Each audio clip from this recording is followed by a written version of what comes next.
Before we begin, I'd like to acknowledge those who came before us and whose stories may not be widely known. At the Old North Foundation, we continuously strive to deepen our knowledge of our past and to share that history with honesty and respect for those who came before us. I want to acknowledge that if we were at Old North tonight, we would be on the traditional territory of the Massachusetts people.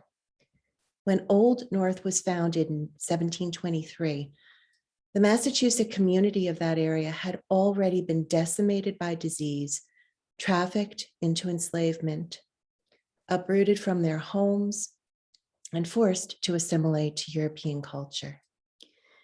And yet, despite this devastating reality, the Massachusetts people survived, and their descendants share the knowledge and tradition of their ancestors. Their story is part of our shared American story. I'd like to thank all of you for your interest in programming like tonight's speaker series event with Dr. Jared Hardesty. This season, we will explore lesser known parts of our shared history. In a little less than 2 weeks, on November 16th, we will begin a 3-part arc dedicated to David Walker, a 19th century Black abolitionist whose fiery writing called upon the Black community to rise up against the institution of slavery and demand their rights and inheritance. Walker was an active and informed citizen whose too short life was dedicated to change. We hope you'll join us, and we thank Citizens Bank for supporting this season's speaker series. Tonight's talk, Mutiny on the Rising Sun, Mutiny, Slavery, and Chocolate at Old North, relates to a story that was virtually lost in scattered archives around the world until Jared Hardesty began his exhaustive research into the life and death of Captain Newark Jackson, an Old North congregant. Jared's discoveries about Jackson, Jackson's associates, and their involvement with human trafficking, smuggling, slavery, and Old North led to a period of intense reflection at our organization and a renewed commitment to ensuring that we share the full breadth of stories related to the site. We'd like to thank Old North's former executive director, Steve Ayers, who happens to be with us tonight, for his leadership in making the initial connection to Jared and in wholeheartedly encouraging this research. Old North has also been very fortunate to have the friendship and support of the Mars Wrigley Company, who helped fund Jared's research with enthusiasm, generosity, and a dedication to history. I'd like to invite Dave Borgasani, the chocolate historian with Mars Wrigley, to say a few words. Dave. Well, thank you very much, Catherine. And it's really a pleasure to have you allow us to join you this evening. And I really appreciate the research that you all are doing. And we at Mars are so proud and so excited to have supported it. The Forrest E. Mars Jr. Chocolate History Research Grant is named after our company's owner, who is an advocate of the history of the Americas. The grant was launched in 2013 with the goal of uncovering and sharing chocolate's role in global history, as well as its influence on our heritage and culture. And in the case of Dr. Hardesty's work that he is presenting to you all this evening, it did just that. We received the Old North Church's grant application in 2017, and we were intrigued to provide funding to uncover these previously unknown truths about Captain Newark Jackson. Also, we as a business wanted to learn more about the commerce and trade of cacao in the early American history. What was uncovered, which Dr. Hardesty will share tonight and writes about in his book, Mutiny on the Rising Sun, is truly astounding. We have created a great partner in the Old North Church, and Dr. Hardesty is sharing the origins of chocolate and learning about the commerce and challenging connection between cacao and the slavery of the 18th century. It's just been truly fascinating to learn about these discoveries. This is exactly what the Forrest E. Mars Jr. Chocolate History Research Grant enables us to do: uncover new stories about the history of chocolate. Education is a huge goal of our company, and each year we award $50,000 to grant winners. This year, we actually awarded an unprecedented $100,000, doubling the amount given in previous years. And grant funds, really, we gave it to 10 different historic sites, to research and community organizations for projects dedicated to deeper discovery into the influence of chocolate on global heritage and culture. And since 2013, we have been giving a total of $372,000 in grant funds. Supporting projects such as yours, Catherine, is one of the most rewarding things that I and my job as a chocolate historian get to do. And I thank you very much, and all of you at the Old North Church, for having me this evening. Thank you, Dave, and we're honored to have you with us. And now let me introduce our speaker. Jared Hardesty is an associate professor of history at Western Washington University. He is a scholar of the colonial era whose breadth of knowledge about colonial trade, the institution of slavery, particularly in New England, is far-ranging and deep. Mutiny on the Rising Sun is his third book, and it is fascinating to read as it explores the people and the mercenary interests that intersected because of the tragic voyage of the Rising Sun. After Jared's talk, there will be an opportunity to ask questions, so please do feel free to put them into the chat. We will be monitoring it, or you can save them until the end. But right now, I'm going to hand this over to Jared. Thank you, Catherine, for that introduction. Thank you, Dave, for those kind words. And thank you to Old North. One of the things I write in the book in the acknowledgments is that working on this project with Old North has really been a highlight of my career. And so I really appreciate the opportunity to work with them. The initial invitation from Steve Ayers, who's here, and continuing to now working with them. And also, of course, to Mars and all their generous financial support for the project, and other support. Dave's, as I say, the acknowledgments book is a steadfast booster of all things the Rising Sun. So I really appreciate that as well. So thank you, and of course thank you all for coming tonight to hear me talk. This is the first talk I've given about the book. I've had a couple interviews, a couple podcast interview, and an NPR interview, but this is the first formal book talk I've given, and I think it's really appropriate that it's at the Old North Church, which is for the Old North Church, which is so much of the story centers around. So tonight I want to introduce you to my book, Mutiny on the Rising Sun, a tragic tale of slavery, smuggling, and chocolate. Here's the cover. I brag, it's a beautiful book. I'm so happy with how it looks as a book coming from the press. They did a wonderful job with it. And so I'm going to tell you about the book, but I also want to I'm going to tell you, kind of what you can expect to find when you read it. I don't want to give too much away, though. There are some reveals, so I don't want to give too much away. But first, what I do, I'm going to talk about how the book came to be, and how we researched the book. And how I kind of transformed what we researched into a book. And then I'll talk about the book and some of the people you meet in the book and things like that. I think the way to preface this then is to kind of give you a brief synopsis of the book, and then I'll take a deep dive in. And so Mutiny on the Rising Sun uses a mutiny and the murder of 4 people on board the schooner Rising Sun in June 1743 to narrate what I call a, quote, human history of smuggling. By doing so, it illustrates the place of illicit trade in the lives of people in early America and across the Atlantic world, ultimately demonstrating how illegal trade created demand for exotic products like chocolate, and how slavery and smuggling were integral to the development of American capitalism. So now let's dive into the book. And I want to talk about kind of 3 things diving in, as I just mentioned. The first, I want to talk about the research that ultimately became the Mutiny on the Rising Sun. I want to talk about how I transformed that research into a book and kind of how I conceptualized the book and think about it. And then I'll give you an overview of the book and introduce you to some of the people you're going to meet when you read it, and their lives and experiences. So the research project. How did I get involved in this?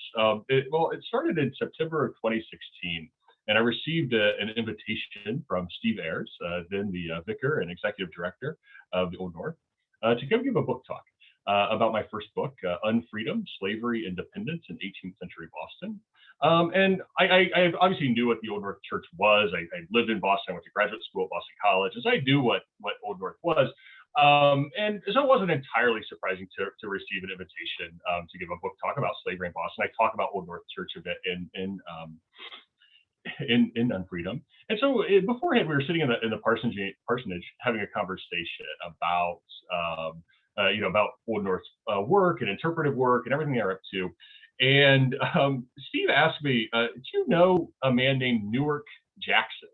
And I said, "Who's that?" To which Steve pointed out that he's actually in Unfreedom. He appears in the book. I forgot I'd written about him, in fact.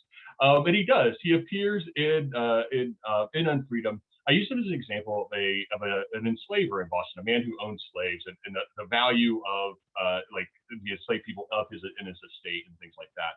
I totally forgot about him before I published the book, and so I was like, oh yeah, well I guess I do know who he is then. And we got to talking about Newark Jackson, and that I learned that Old North had a historic chocolate shop that they had named after Newark Jackson, and it offered a variety of programming on the history of chocolate and sold, historic American heritage chocolate from Mars. And so this is really interesting. And Steve and the staff at Old North had some questions about Newark Jackson and who he was. They had done some initial research on him, and they knew four things, right? They knew that he was a congregant at Old North. They knew that he was a ship captain, a merchant, and chocolatier who lived in Boston in the 1730s and 40s. He was one of the first people in Boston to actually sell chocolate. They knew he was married and had 3 children. And there's an apocryphal story discovered in the initial research, unclear if it was true or not, that Jackson had been murdered in a mutiny off the coast of Suriname in June 1743. My research in Unfreedom added a 5th piece, that Jackson was a slave owner. I became intrigued by the story of Newark Jackson and who this guy was. And that piece about the mutiny, the apocryphal story about the mutiny, I became especially interested in that because one of the questions Old North had was, where was he acquiring the chocolate? And my assumption was, given if this apocryphal story was true, murdered off the coast of Suriname, it was probably coming from Suriname. Suriname is today an independent nation. It's on the northeastern coast of South America. And in the 18th century, it was a Dutch colony, major producer of sugar, coffee, and cacao, which of course gives chocolate. And so I imagine that's probably where it's coming from. And so my first step in this research was I wrote a friend of mine at Leiden University in the Netherlands named Carwin Black, who is the expert on slavery and smuggling in Suriname. And as part of writing in some of his research, Carwin created a database of all the New England merchants who were doing business in Suriname. They're pretty easy to identify in the records. They show up in the Governor's Journal. So I just sent a one-off email and I said, hey, have you heard of this guy named Newark Jackson? Almost immediately, Carwin said, Mr. Jackson's something of a smuggler, isn't he? He found multiple instances of Jackson showing up in the records in Suriname as a smuggler. And I said, okay, this answers our question. This is probably where he's acquiring his cacao for his shop that sold chocolate. I was going to kind of leave it there. We confirmed it. Less than a week later, I received a follow-up email from Carwin, and the subject line is "murder!" It turns out that apocryphal story of the mutiny was true. And 2 of the mutineers had been put on trial for it. And the Dutch government in Suriname, the colonial government there, had an extensive record of this trial and of the ship and what had happened to the ship following the ship and some of the crew members following the mutiny. And so there's this amazing documentary record. And learning of these records, I talked to Steve, talked to some of the other staff at Old North. We realized there's a lot more information to be uncovered about Newark Jackson. And so in the fall of 2017, we applied, as Dave said at the beginning, and received a Forrest E. Mars Jr. Chocolate History Grant from American Heritage Chocolate and Mars Wrigley Confectionery. And then the following month, we received a smaller grant from the National Park Service to pursue this research. And although having worked with Carwin and realizing that a significant amount of material is going to be across the globe. By this point, it's been a year after I gave my talk at Old North. I had done a little bit of digging around in records in Boston and a little bit some records that are in Great Britain as well. And we realized that this is going to be a transnational story. It's an international story that's going to span the globe. And so one of the things we did when we applied for the Forrest C. Marrs Jr. grant is that I was the principal investigator on the grant, and we pitched it. So this is going to be an international research project. And when we received the money, we hired a multinational team of researchers, including 2 graduate students, Michael Bailey in Boston, who's a graduate student at Boston College, and Ramona Negron, who's currently a PhD student at Leiden University in the Netherlands. And so they were the 2 main researchers for this project who sifted through archives. I probably made poor Michael read 10,000 pages of documents in Boston. Ramona probably read about the same in the Netherlands. And just kind of anything that's related to this. And Newark Jackson and the Mutiny on the Rising Sun. So what did we find? Well, the first thing we found is the mutiny was, in fact, very real. The records it left, trial records, and official documents from the Dutch and Suriname regarding the Rising Sun and our cargo, all of these could be used to tell, I think, a much larger story. I very quickly realized there's a bigger story here than just the mutiny itself, just about Newark Jackson, because we could follow all of these people involved in the case who are named and listed in the case. In short, I thought the mutiny started to appear to serve as a great starting point for a bigger story, for a larger story. And as we started following other people and their stories, Newark Jackson actually began to move away from the center of this project a bit. He's still important. He's still an important figure. He gets a whole chapter in the book, but he moves away from the center. He's still integral, but not at the heart of it. And the reason for that was that the records really revealed an international cacao smuggling ring that used New England ship captains and New England crews and New England ships in many cases to traffic cacao out of Dutch Suriname to the British West Indian colony of Barbados, this little island in the Eastern Caribbean. It was a major British colony in the 18th century, plantation colony. There, that cacao would be sold through the island to become a, quote, legal commodity. I'll come back to what smuggling meant in the 18th century in a few, but in Barbados, it would be transformed into a legal commodity and sold across the British Empire from there, mostly to London. The biggest find, however, in this research, and what's really, as Catherine talked about, Old North reassessing, the chocolate shop and the research mission of Old North and the interpretive mission of Old North at the beginning.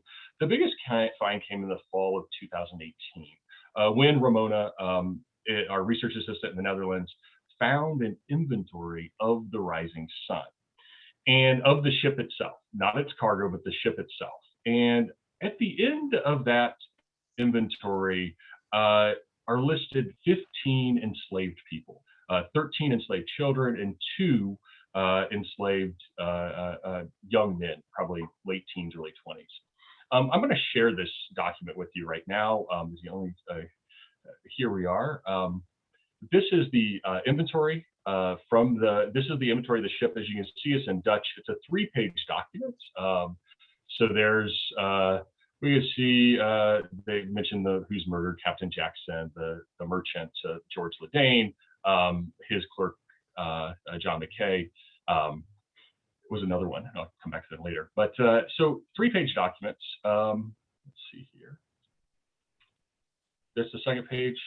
Catherine, could you see the change in the document? Okay, so I want to make sure that was picking up on that. And then here is the last page.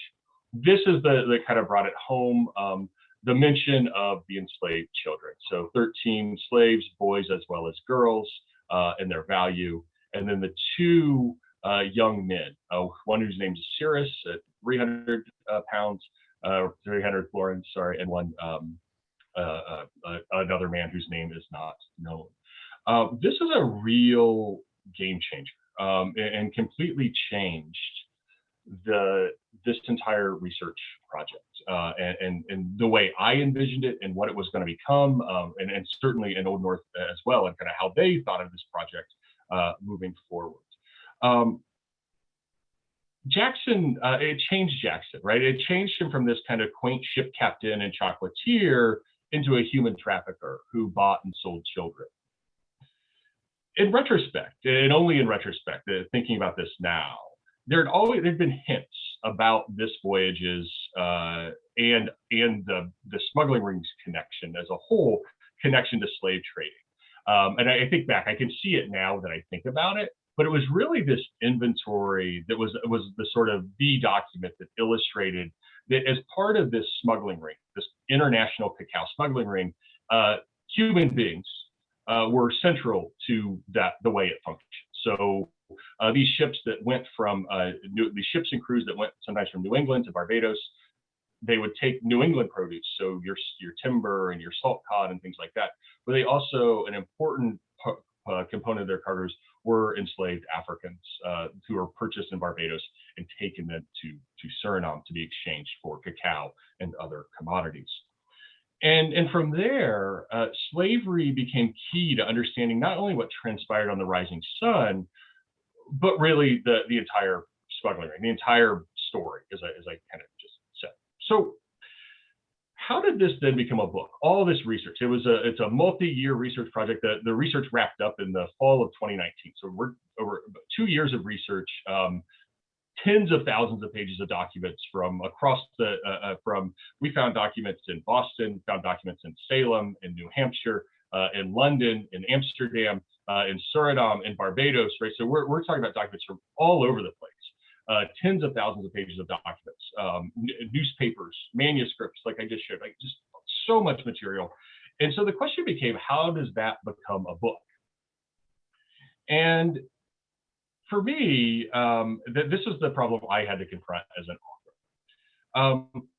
Eventually, I settled on the idea that the mutiny that had been so important to the discovery of all of this provided the perfect hook. The perfect way to draw readers into this story. The perfect hook for a book. I don't mean to rhyme, but it's the perfect hook to draw readers into this book.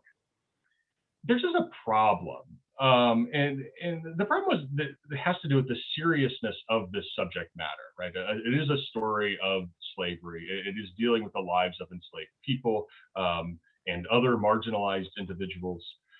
So what I didn't want the book to be was a kind of sensationalist true crime thriller.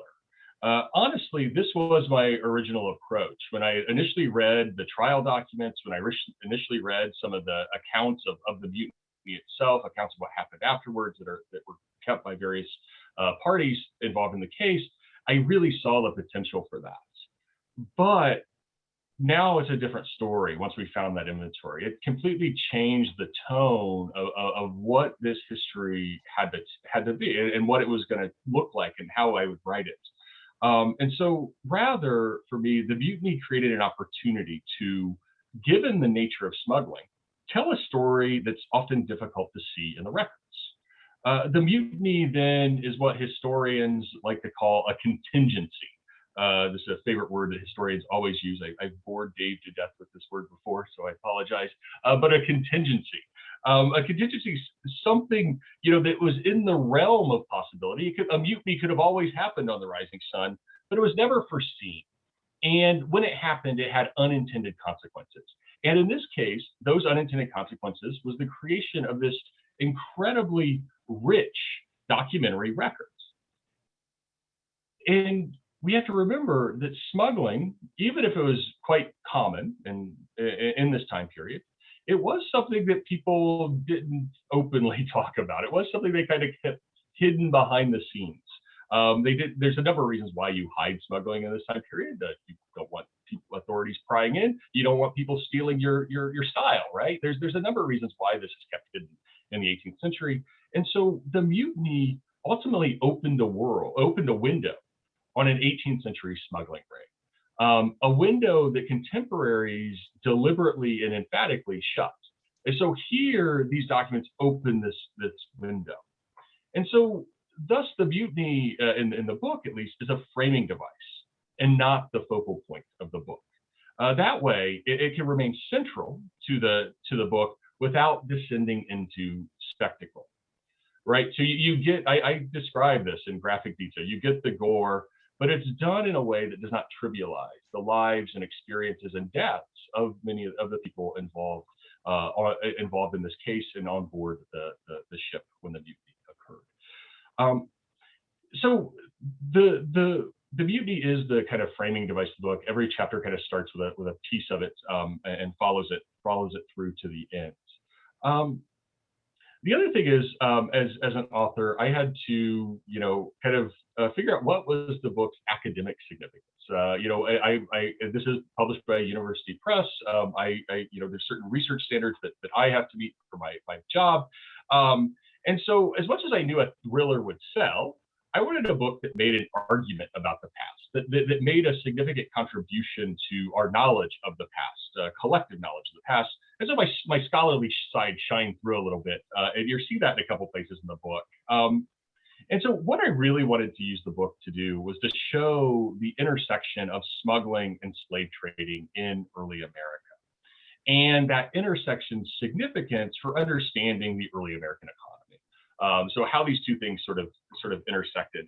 And to understand what I mean when I talk about smuggling, since I keep referring to it, I want to read a little piece from the book to kind of frame what it meant in the 18th century and why it's so important to sort of study it in this context.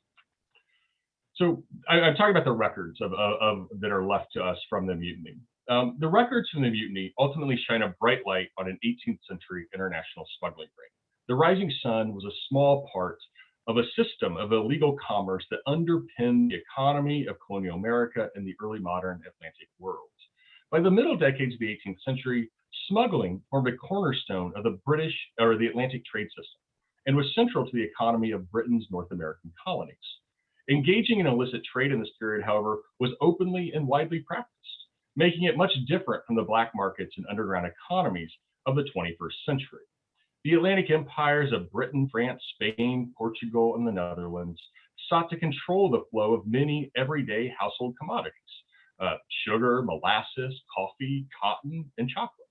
Policymakers and imperial officials had deep-seated fears that if these goods circulated outside of imperial boundaries or ended up in the hands of the enemy, the imperial state would be denied tax revenue and suffer irreparable harm.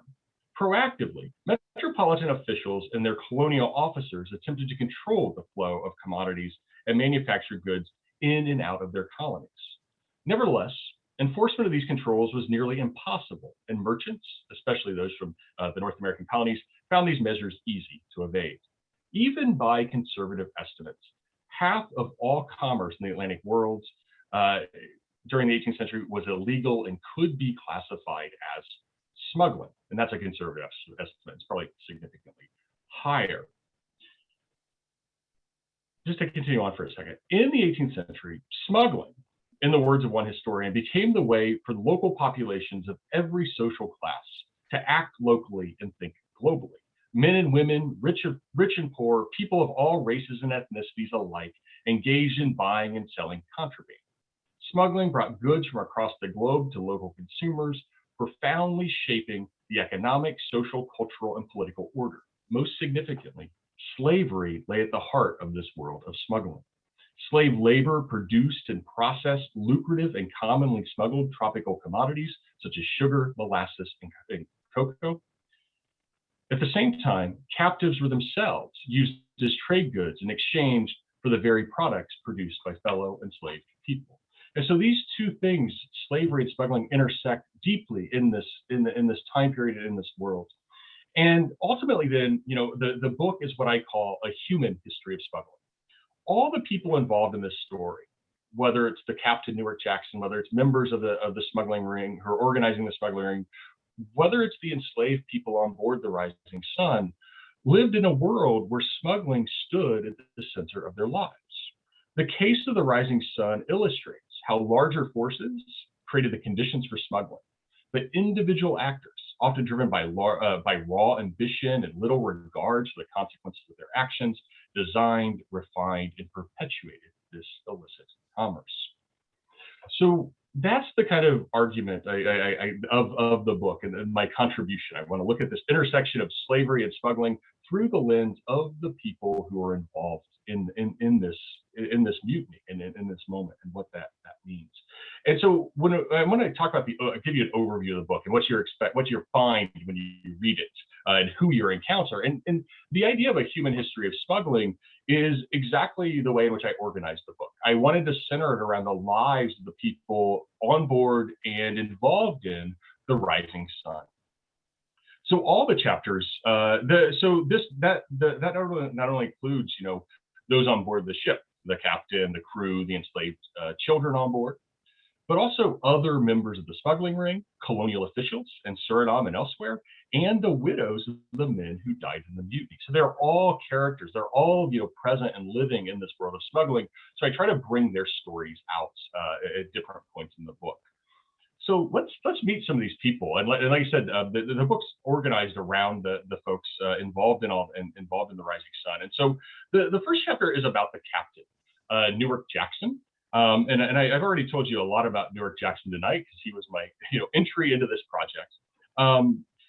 But there's other things that come out about Jackson in the process of researching him that really became apparent. And I think back to, I joke about the fact I forgot that I wrote about Newark Jackson in my first book.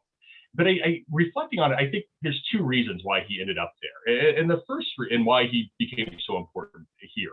The first reason is that his name's very catchy. It kind of rolls off the tongue, Newark Jackson. But the other reason, so I must have caught my attention in that way. But the other reason is that I was reading his estate inventory. That's where I encountered the fact that he was a slave owner. And his estate inventory is reflective of someone who has this unbound ambition, someone who's a real social striver, who's trying to kind of move up in this cutthroat world of commerce and smuggling and slavery. And so you see a guy who he really works hard. He comes to Boston in the early 1730s, and he makes something of himself. He starts off as this kind of small-time ship captain in the coastal trade. By the time of the mutiny in 1743, he's a very well trusted and respected ship captain, so that people could rely upon to conduct illegal trade. He really had built his reputation and climbed the social ladder.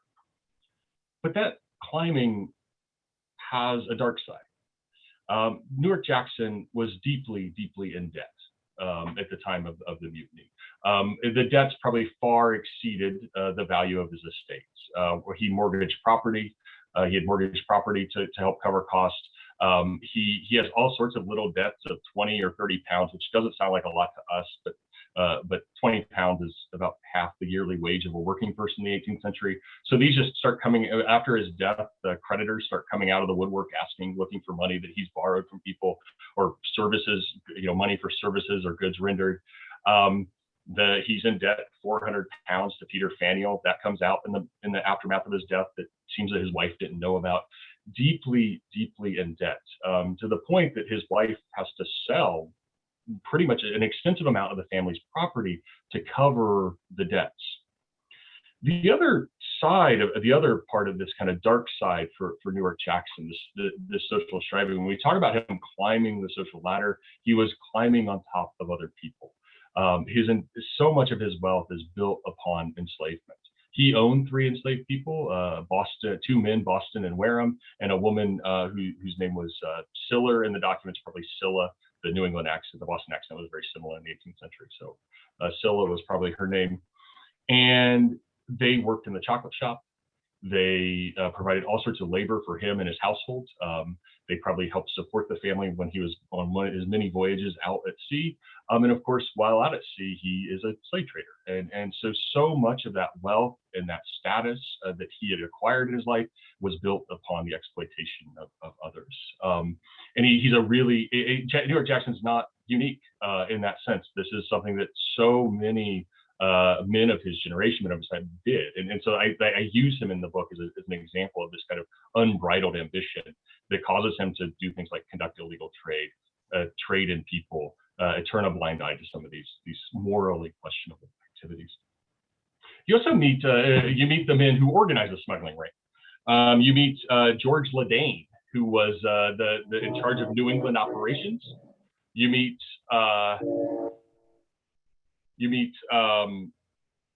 Gendy Clark, who was in Barbados, and he's the guy that's pushing taking all the commodities and selling them through Barbados. And you meet a man named Edward Toddle, who lived in Suriname and sort of kind of conducted business on the ground in Suriname. All three of these men are really fascinating figures. George Ladain in Boston, his job was to kind of recruit captains and find the New England parts of the cargoes of these voyages. So he would buy the saltfish and the timber and other things to put on board the ships. That's fairly lucrative, and livestock, fairly lucrative in Suriname. Had a bit of value. He himself's kind of an interesting figure. He like Jackson moved to Boston a few years before Jackson from Essex County. He's from Newburyport, Massachusetts. He married a shipyard owner's daughter. So it's perfect if you're a ship captain to be married to a woman whose father built ships, and then his brother-in-law took it over after his father-in-law's death. I speculate in the book the Rising Sun was possibly built in his in-laws' shipyards. So Ladain was in charge of these this kind of New England operations. He's pretty well established in Boston. And what's important about Ladain, and once again, I don't want to give too much of the story away, is that he was on board the Rising Sun. And why he's on board the Rising Sun, and he's murdered in the mutiny, just like Jackson. He's one of the 4 people murdered, is a question mark. And it's something I try to work through in the book and try to figure out, well, why was he there in the first place and in the position to have been murdered? And what it suggests is a smuggling ring that's in trouble, that there's some issues playing out behind the scenes. And so I talk about that in the book. The second member of the cartel was Gendy Clark, Gedney. He comes from the Clark family of Salem, Massachusetts, a prominent merchant family. As a young man in the early 1730s, he moved to Barbados and set up shop as a merchant. He married the daughter of a planter and became a plantation owner, becomes a major slave owner.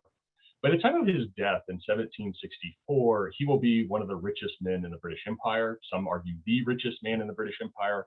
And what's so interesting about Gendy Clark is for being one of the richest men in the British Empire at the time of his death, is we know so little about him. He shows up in account books occasionally. He shows up in correspondence occasionally, but he's conspicuously absent in places where he should be. And the reason for that is that so much of his wealth is built on illegal trade. So he's doing activities that he's not actively publicizing. And so many of his activities are deeply connected to slavery and the slave trade. He owns plantations across the Americas by the time of his death in 1764. And he is using Barbados as a waypoint to provide those with enslaved people.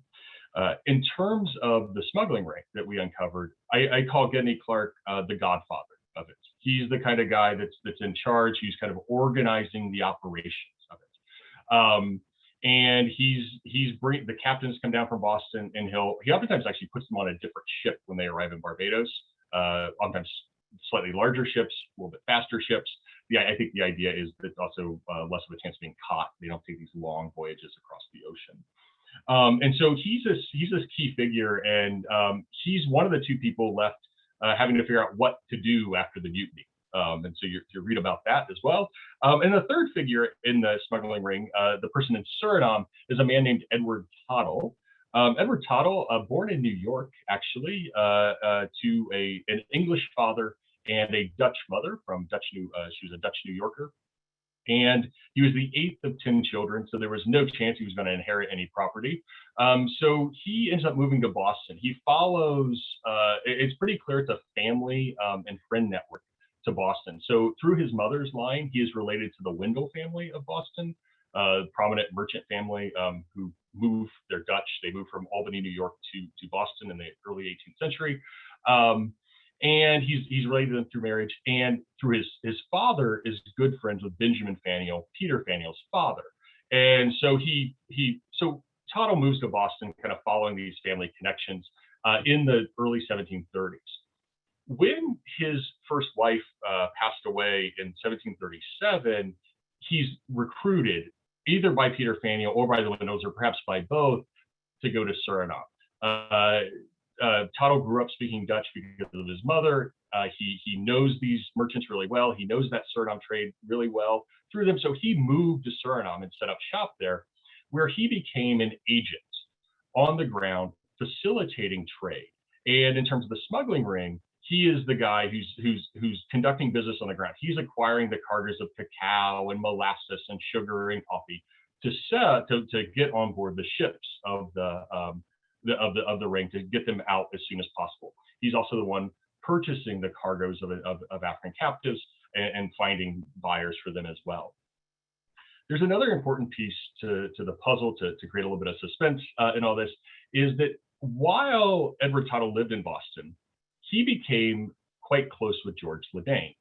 And in fact, all the documents refer to Edward Toddle as George Ladain's good friend. The Dutch documents, it's in Dutch, good friend, and the English documents, it's good friend. This is an important term in the 18th century because a lot of people who do business with each other would just call each other their friends, even if they don't particularly like each other. The fact that they conducted business, that made them quote friends. And so to put a good friend in front of it as the modifier shows that they are actually friends, and they have a deep an affection for each other that goes far beyond a commercial relationship. That's going to become really important because he's the other person who has to deal with the fallout of the mutiny and deal with the cargo and stuff.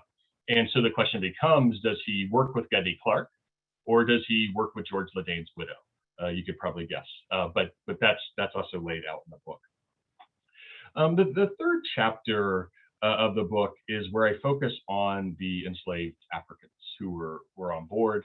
And this to me is one of the big tragedies of this whole story, because we know so very little about who they were. I can tell you so many details about Edward Toddle and George Ladain and Gendy Clark as I just did.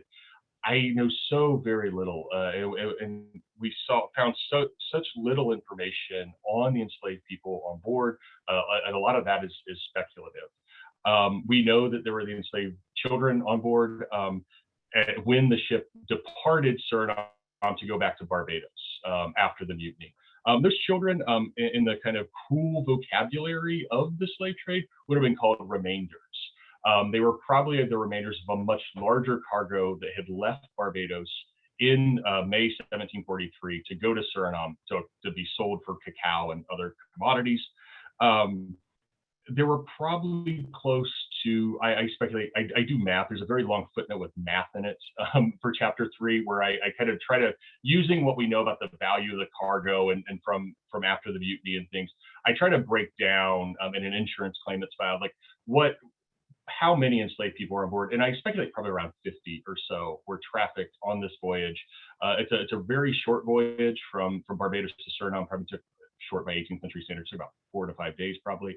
And so it's a voyage that probably, like I said, about 50 or 60 on board the Rising Sun. And so really, to tell their story, we have to use a lot of context. And so I had to look at the evidence of the smuggling ring's involvement, say, in other aspects of business, so the slave trade. Gendy Clark's heavily invested in the slave trade through a major London merchant firm. And so that gave us a sense of perhaps where the Africans were coming from, most likely from what is today the Gold Coast, or what is today Ghana, what was back then called the Gold Coast of Africa.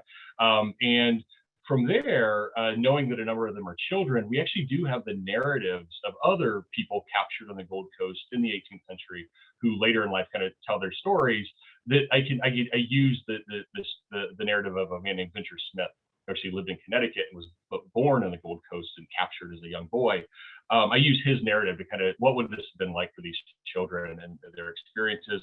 I also use it as the opportunity to talk about the experience they would have had once they arrived in Suriname and being sold to plantations in Suriname, and the way in which cacao is grown by using enslaved labor in this time period.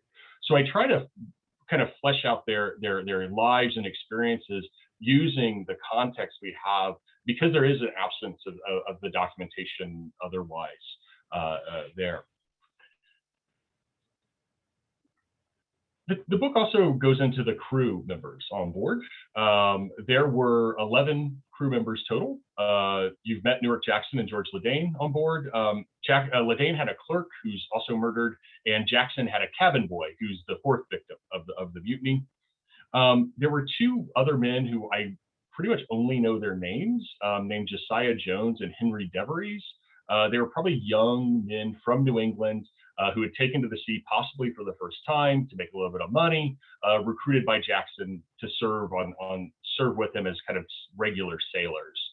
And beyond their names, like I say, I know very little about them. There were also two officers on board the ship: William Blake, who served as the ship's mate, and John Shaw, who served as the ship's boatswain or boatswain, as it'd be spelled. It's pronounced very differently than it's spelled. And they were kind of in charge of keeping the ship moving and keeping order on the ship among the crew and the enslaved people. There were three other sailors, and these sailors were the mutineers. There were three men. They were named Ferdinand da Costa, Joseph Pereira, and Thomas Lucas. The documents describe them alternatively as Portuguese sailors or Portuguese Negro sailors. But neither of those are accurate descriptors of all three men. Only two of them were Portuguese. The other one is Italian, actually, and you can read about that. And only two of them were of African descent. One of them was white and is very adamant about telling the court that he was white. The question becomes is why they were hired. Both these guys are put on trial and they offer some testimony. And they say they're hired in Barbados by Jackson and the merchants, so George Ladain. And it seems they were hired partially because Jackson needed more labor. They're going not only is the ship going to have a whole cargo, but it's going to have a living cargo of enslaved people on it. You need more sailors on board to oversee the enslaved people on board. But I find it interesting that two of them are Portuguese and one had worked extensively in the Lusophone world. The Italian man had worked extensively on Portuguese ships. This is curious because what we know is that even in the British Empire, there was a preference or a belief that Portuguese sailors were better in the slave trade. They were better at handling enslaved people and working on board slave ships. I think that's probably why they were hired. They'd probably had long time service in the slave trade. We don't get that information, but that's some speculation I make about them that I felt was I was comfortable making. And they mutiny. We could talk about motive in the Q&A, but you would not be satisfied with my answer because we don't really know. But I have a number of theories about it, but we could talk about why they did it. But what we do know their goal. Their goal was to go to the Spanish colony of Orinoco, which is in today's eastern Venezuela today. It was an underdeveloped colony, and the Spanish there had been trying to develop it for decades by 1743. And they ultimately settled on a strategy of welcoming runaway sailors, runaway slaves, runaway soldiers, and as long as they become Catholic and declare their loyalty to the King of Spain, they're allowed to stay. And so I think that's what these men were trying to do, is to get to Orinoco where they're already Catholic. They all say they're Catholic in their testimonies, and then they could kind of declare their loyalty to the King of Spain and have a place to stay. And they have a ship that's full of very valuable things when they leave Suriname: cacao and sugar and coffee, and there's a lot of gold and silver, which leads to some speculation as well on board the ship. And so they possibly could retire in some ways if they made it to Orinoco. I don't know how it's clearly there's a logic to it. I'm not sure how that would have worked, but that was their goal. Following the mutiny, the fate of the Rising Sun became a contest between the two officers, William Blake and John Shaw, and the mutineers. You have to read the book to find out what happened in the aftermath of the mutiny, which are the last two chapters of the book. So I don't want to give that away, but so you have to read to find out. But in the course of reading this book and learning about all these people who lived in this world of smuggling and slave trading and their experiences, and learning about the Rising Sun, you're going to learn. There's a lot of other stuff in there that I had the opportunity to write about. New England's extensive trade with Dutch Suriname, to the point it leads to you can see it in art and other things there. You can see how smuggling functioned, how these smugglers actually conducted business. There's things that are not so clever but work, would be the way I would describe a lot of the strategies. You learn about slavery all around the Atlantic, and especially the place and role of slavery in cacao production in the 18th century. You learn about life for sailors. And where I think it's appropriate for me, my kind of last thing today, what I wanted to talk about was Old North. You learn a lot about Old North in the course of the book and their connection to all of this. The Old North Church, Newark Jackson, George Ladain, Edward Toddle when he lived in Boston, another captain associated with the smuggling ring named William Wingfield, they were all congregants at Old North. George Ladain and Newark Jackson were pew owners. And it seems that Old North served as a sort of social nexus for the smuggling ring. If you take a look at Gendy Clark, or I'm sorry, George Ladain owned pew number 7, and Newark Jackson owned pew number 13. And if you're in the church, there you can see for me. I mean, they're kitty corner to each other. And so I could just envision, after a sermon by Timothy Cutler, George Ladain approaching Newark Jackson and offering him a job and talking to him about the opportunities that the smuggling ring offered men like Jackson, an opportunity to make money, an opportunity to trade, opportunity to acquire cacao for his shop, all of those sorts of things.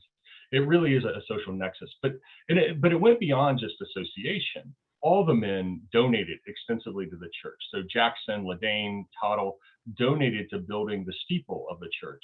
They also donated to the peal of bells that are in the church today. And George Ladain was instrumental in securing a 100-pound donation from Gendy Clark. Gendy Clark is tied with Peter Faneuil as the largest single donor for the peal of bells at Old North. And that is a donation secured by George Ladain. There's a thank you note in the vestryman's records to Gendy Clark and to George Ladain for him securing this donation to buy the peal of bells there. And so the Old North, the church, is this really important place for understanding it. And as I argue in the book, what this does, the association, the philanthropy with Old North, it allows the space to serve as a form of reputation laundering. It allows these men who at times engage in, even by 18th century standards, in things that are considered unsavory, it gives them the opportunity to kind of launder their reputation, to show themselves as upstanding members of the community. I should make note this: all institutions do this to a extent in this time period, and but this is what's happened. This is one of the things that's happening at Old North, and the association there is so important. Once again, there's a very long footnote where I try to speculate a bit about Newark's religiosity. And if you look at the books he owned, he strikes you more as a Calvinist, as a Congregationalist than he did an Anglican. And so it raises some questions. Well, what's he doing at Old North? Is he doing it because it provides employment opportunities and other things like that? And so Old North is central to understanding this whole smuggling ring and the men involved in it. And so I wanted to make sure to mention that tonight. And so where I want to end this evening before we get to Q&A is I want to read the kind of another passage from the book, just to kind of bring us back to this idea of a human history of smuggling. At its most basic, however, the case of the Rising Sun shows how smuggling and slavery positioned early Americans in the wider world. Whether it was investors, slave traders, planters, or consumers, the smuggling ring, despite revealing rifts and intra-imperial conflict, also had a binding effect on the British Empire. It provided cacao and other products to consumers while ensuring markets for African captives and salt cod. What is most fascinating, however, is that it reveals the deep entanglement with places beyond Britain, the British West Indies, and the future United States. For a case that had repercussions in the Anglophone world, Dutch authorities in Suriname created those consequences. Cascading out from Fort Zeelandia, the fort at the heart of Paramaribo, the capital of Suriname, in the heart of a colony where British subjects were largely forbidden, were a series of decisions that affected lives in Boston, Barbados, and London. And what of those lives? When Ferdinand da Costa, Joseph Pereira, and Thomas Lucas seized control of the Rising Sun, and William Blake and John Shaw fought back, their actions opened a window on a world that contemporaries deliberately and emphatically shut. That open window allows us to reconstruct the smuggling ring and examine the people who, willingly or unwillingly, participated in it. There was a captain seeking his fortune and stability, a merchant facing the Herculean task of managing and maintaining an illicit trade network, young men at the sea for the first time, and seasoned sailors, marginalized as racial and ethnic others and hardened to the terrors of seafaring life. And there were 15 young captives, stolen from their homeland, largely erased from the records and pawns in everyone else's games. Nearly 3 centuries later, the case of the Rising Sun reveals not only illegal commerce, but also a deeply human history. It's a story of ambition, greed, coercion, desire, and ultimately tragedy. Thank you all so much, and I look forward to the Q&A. Thank you, Jared. That was fascinating. And please do put your questions in the chat and we will relay them to Jared. I guess I wanted to start with something you ended with, which was the concept of reputation. I feel like it threads through the whole book of, people building reputations, people losing and therefore suing over reputations, people denying or making sure that they want to claim the right racial identity because there is reputation associated with it. Is this something that's typical of the colonial period, or can you speak to it a little bit more?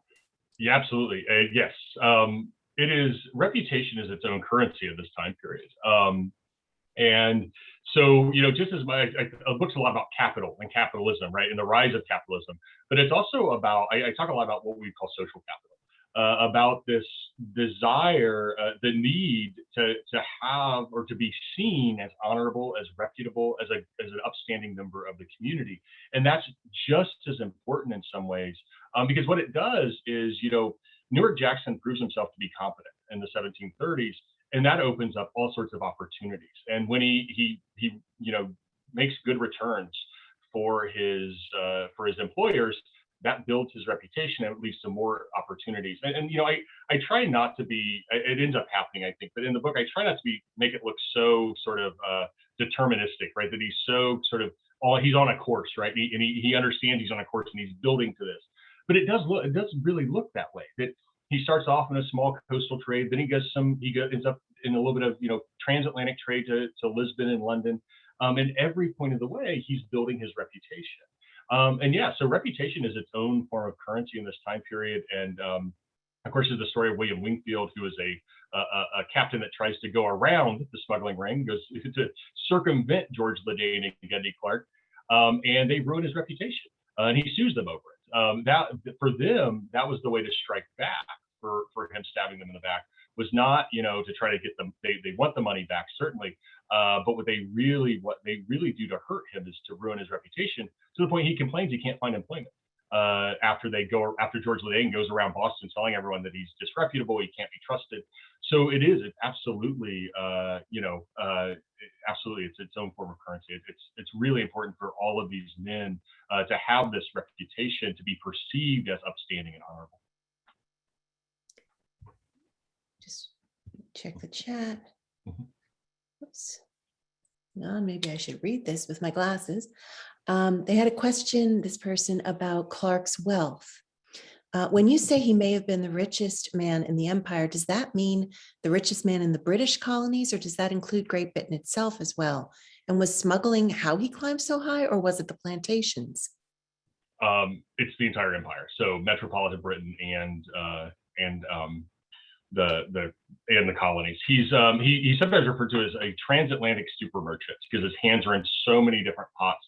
I should make note that And the reason why it's always like, was he the wealthiest man or whatever, is that a lot of that money was in land that had been speculated on. So what he began doing towards the end of his life is he's buying up large amounts of land in what's today Guyana. So right next door to Suriname is the nation of Guyana. And Guyana back then was 3 Dutch colonies. There was Essequibo in the west, Demerara in the middle, and Berbice in the east. And he began buying up, I mean, tens of thousands of acres of land here and developing it into plantations. A lot of other people were too in the early 1750s, 1760s. So he's sitting on top of a speculative bubble when he died in 1764. So a lot of that, then that bubble will pop in the early 1770s. But and when he died, it captures, it's a snapshot of an incredible amount of wealth. And so what he did over time is that he transitioned away, to get to the second question, is he transitioned away from kind of the kind of what I would kind of small time smuggling, right? The smuggling, the cacao smuggling, it made money and pretty good money, but it's nothing compared to what he's going to be doing in plantation production. But what it allows him to do is the smuggling never ended. It's always a part of him acquiring plantations, and so it is technically illegal to trade enslaved people from the British Empire to these Dutch colonies where he's buying on the land, and he did it anyways. And so he's trafficking enslaved people from Barbados to Demerara, especially, but also Essequibo and Berbice. And he owns thousands of enslaved people at the time of his death. And so he's still using smuggling, even as the source of his wealth has kind of shifted over the course of his career. Illegal trade is still important. The other thing he's doing is that this even, we talk about the legalities and the needs of legality, right? The reason they're landing the cacao in Barbados, they're put it in Gendy Clark's warehouse and they ship it to London. And then it becomes British produce, despite the fact there's not a cacao tree on the island of Barbados. He's doing the same thing here, is just on a much greater scale, is that because he's a British subject who owns plantations in Demerara or Berbice, he's then exporting that stuff to Barbados, and it's British produce because it's grown on land owned by a British subject. And so it's still the same sort of underhanded tactics, just on a much larger scale, essentially. Wow. This is a question about the church. If it's true that association with Christ Church laundered the smuggler's reputation, would that suggest that Timothy Cutler and other parishioners were unaware of their activities, or were they, and they looked the other way, especially, since they were such generous donors? Also, was there anything particular about Christ Church being a Church of England parish that might have drawn them closer association with England, perhaps? That's a good question. It's something I kind of wrestled with. I think it's the latter, in the sense of they probably know, right? That this is not, people know where wealth comes from in this time period. Like it's just not that hard. And the other thing is that it's not as disreputable as we might think it is. But when or certainly as we think it is. So I think there is a little bit of looking the other. They know what's happening and looking the other way. But what it really does is it's less about kind of, do they know, do they not know? They know, certainly. It's more about, trying to think the best way to phrase this. It's more about how this can kind of paper over, I guess, would be the way I could just kind of take the reputation of someone, and they're a philanthropist and a slave trader, right? So it's not. It's essentially kind of counterbalancing, and especially in a world where slavery is so ubiquitous. They can be the philanthropist first. Would kind of be like, and that's the way in which they can present themselves as an upstanding member of the community. It also means, right, that they're not going to be, as say, like Timothy Cutler's not going to disparage them, which he had no problem disparaging people, if you know anything about Timothy Cutler, especially those who disagreed with religious-wise. And so I think that I think that it's more of it's about a kind of a public reputation is kind of how to organize. And so it certainly falls in the second part of the question. Yes, being a Church of England parish really matters. The Old North is what I also talk about this a bit in the book. Old North is, of course, the second Anglican church in Boston, following King's Chapel. And by the 1730s and 40s, you begin to see, especially younger, kind of less wealthy merchants shifting away from King's Chapel to Old North, because at Old North you could still afford a pew. And so if you're looking to build your reputation through this association, Old North still has those opportunities available. But if you look at, if you take a look at Newark Jackson, all of his creditors in his estate when he passed away, all the people that come out looking for wealth, it's a who's who of the leading Anglican merchants of Boston, many of whom are congregants at King's Chapel. And so all of these folks are associating with each other. I don't know about a tighter connection to Britain, considering so much of this trade is technically illegal under British trade laws. But certainly this Anglican community is made up of very wealthy merchants, and association has its benefits in that regard in terms of investment and work opportunities and things like that. So here's another. Can you speak to the dual role of ship captains as merchants? Have you found a vertical mobility among captains, sailors and mates into the role of captains merchants? If so, how, if at all, did that mobility affect approaches to smuggling and the slave trade? Yeah, so most merchants, especially a lot of merchants, I should say most, a lot of merchants actually started off as ship captains. Being a ship captain gives you access to goods, it gives you access to people you get to know, to cultivate trade connections. And so it's not uncommon for ship captains to later kind of retire and become a merchant. And that's very much what George Ladain had done. He's an incredibly active ship captain in the early to mid 1730s, and then all of a sudden he's on land most of the time. He'll leave occasionally. And so that's a very common kind of transition for a lot of ship captains. They settle down and they can draw upon their trade connections.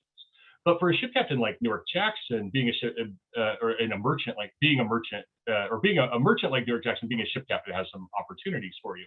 So one of the things is that ship captains are paid a wage, or they're paid a commission for managing the ship and the cargo. Sometimes he probably wasn't paid a commission on the Rising Sun because George Ladain was there managing the cargo, but he was probably paid a wage. The other thing, though, is that captains are given a certain percentage of the cargo hold for their own use.